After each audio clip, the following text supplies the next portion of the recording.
Viewers are watching a man playing with some furball creatures called popoi. The popoi suddenly became ferocious and jumped to somewhere. The man flinches as he watches the popoi eat a shining rock. He wonders if he should do the same thing.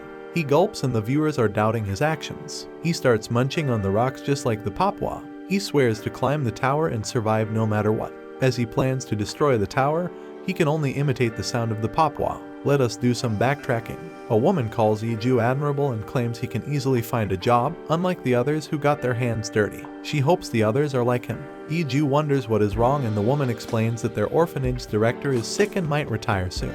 Their orphanage will only last for 3 more years at this rate. Iju feels worried about it and later goes back to his room to rest. The director gave him the name Kim Iju so he can live life skillfully. Iju literally means skill in Korean. No matter how he works, he can't keep the orphanage up. He wonders if there is an easy way to make money. He scrolls through social media and all he sees are about awakened nowadays. He opens a video talking about the life of an awakened. A guest awakened mentions money as one of the best changes in his life. Iju can only agree and wonders what popoi mentioned in the comments. 7 years ago, the tower suddenly appears. It randomly brings people inside. Only a few return and they don't say anything about what happened inside. The awakened, whose bodies contain mana, greatly contributed to modern civilization and development. They are highly sought after by companies and earn a lot of money. Iju is jealous and hopes that there is at least a tutorial somewhere. Just then, he gets a notification. Notifications start flooding in and all are titled with Iju's name, totaling to 527 items. A nervous Iju thinks he got hacked. He tries to turn off his phone and one video suddenly plays whose voice is recognizable. Iju appears on the screen and the current Iju is confused. He watches himself go through the tower, fighting the monsters in it. However, he doesn't recall doing all of these. He continues watching until he on the video meets a popoi. He recalls the popoi being mentioned in the talk show. Seeing it bare its fangs, he now knows why the talk show stopped talking about it. He continues watching himself get rewards and learn directions. Iju then realizes that this is him raiding the tower in the future. The awakened never disclose any information from the tower, but now Iju has them. It will be 2 years till the portal opens again. Iju works hard to be in better condition than Iju in the videos. He continues studying the videos to familiarize the tower. He swears to raid the tower for sure. 2 years later, he prays hard for the portal to appear. He even refused a promotion in his job and quit. He sighs because nothing is happening. He recalls that the orphanage has a year left, and grits his teeth. Just when he wonders when the portal will appear, it suddenly pops out in front of him. Iju smirks as he steps forward and chooses the highest difficulty. He then enters the tower. Later, Iju slowly opens his eyes and wonders where he is. He recalls seeing the cave in the video. Just then, the system starts streaming Iju's quest to defeat the enemies that will appear after an hour. He wants to check the walkthroughs, but he doesn't have his phone. However, he more or less memorized everything. He recalls that in the first mission, he had to interact with the viewers and receive coins. The viewers are remaining awake in the tower. They can only join the streams of lower-ranking streamers to sponsor them. The sponsors donate to gain more coins if their sponsored awakened climbs up the floor. It might also be because they are merely bored. A user named LoveNim enters the stream, and Iju bows down to him with respect. 1 coin is gained, and Iju wonders if he can use it in the shop. LoveNim is impressed by how quick-witted Iju is. He wonders what Iju will buy. Iju claims he doesn't know the enemies ahead of him yet, so he needs to be careful with his money. LoveNim likes how decent Iju is and follows him. Iju genuinely thanks LoveNim. He can't believe a huge spender just followed him. LoveNim leaves to check on other newbies, and Iju waves goodbye. If this keeps up, Iju can get a follower reward soon. Being followed basically means you are their favorite, since a viewer can only follow one streamer at a time. For every 100,000 followers, a streamer can receive a special reward. Iju checks on his viewer and follower counts and feels satisfied since he chose the highest difficulty for attention. The viewers then start saying that something will appear anytime now. Iju tries to play dumb for now and asks what it is. The viewers don't want to spoil him, or else the admin will kick them out. Iju recalls that they are the overseers of the tower. The admin is the reason why awakened people are forced to shut their mouths outside the tower. Iju slaps himself to get ready and apologizes to the viewers in advance for not checking on them. The viewers are touched that a newbie is already worried about communicating with them, and LoveNim returns to Iju's stream. The trial then starts, and 3 small portals appear. Iju is scared of seeing murderous eyes. However, they turn out to be cute furballs. Iju gets confused, just like the viewers, after seeing 3 popoi. Popoi are cute creatures, but their teeth are strong enough to munch through the strongest metal. They are also adept at hunting anyone who kills their kind. Viewers keep leaving the stream for one reason: they have struggled a lot when encountering one. Swords are ineffective against them, and the papwa can basically eat anything. Nim wonders why they are on the first floor and left to investigate. Iju also knows that it is impossible for 3 papwa to appear on the first floor. He tries to recall the papwa's behavior, sociability, and environment because they are not the type to attack first. They even ignore Iju right now. Iju moves around and discovers that they are actually aware of him. Iju plans to imitate their behavior. Everyone knows Iju will meet his demise soon. Iju then starts following them. Meanwhile, a viewer watches a student fight a goblin. Seeing him doing well, the viewer tries to follow the student but notices that he is already following someone else. Seeing that it didn't automatically unfollow him, it seems like the streamer he follows is still alive. He then discovers that the streamer got more views than before. Nim can't believe that Iju is still alive against the papwa and enters the stream. Papwa hops around the huge stone and Iju is still following them. Everyone laughs at Iju for becoming one of them. Nim calls him crazy. Iju knows that the stone they're circling is one of the papwa favorite rocks, the mana stone.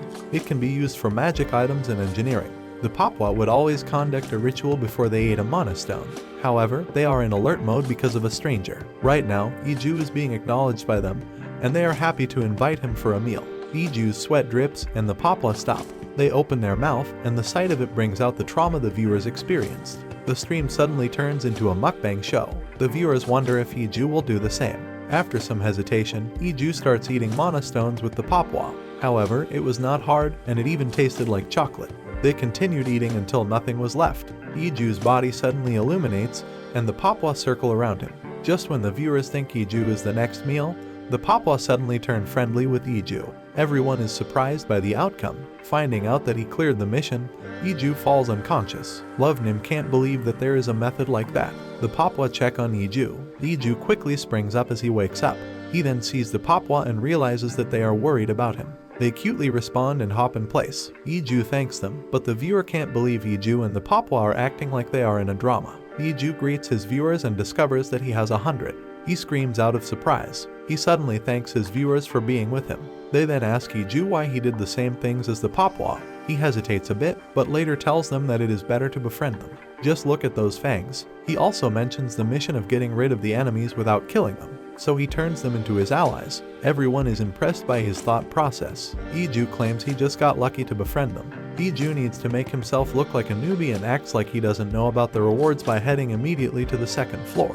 The viewers then mention the rewards on every floor, and Iju goes along with the flow. He gets a reward, but the viewers are confused about why it looks fancier and bigger. Iju excitedly opens the box and he gains a stone that makes the papwa get excited. He promises the papwa that he will give them something better later. The viewers are excited to know the remaining rewards and teach Iju about checking their information.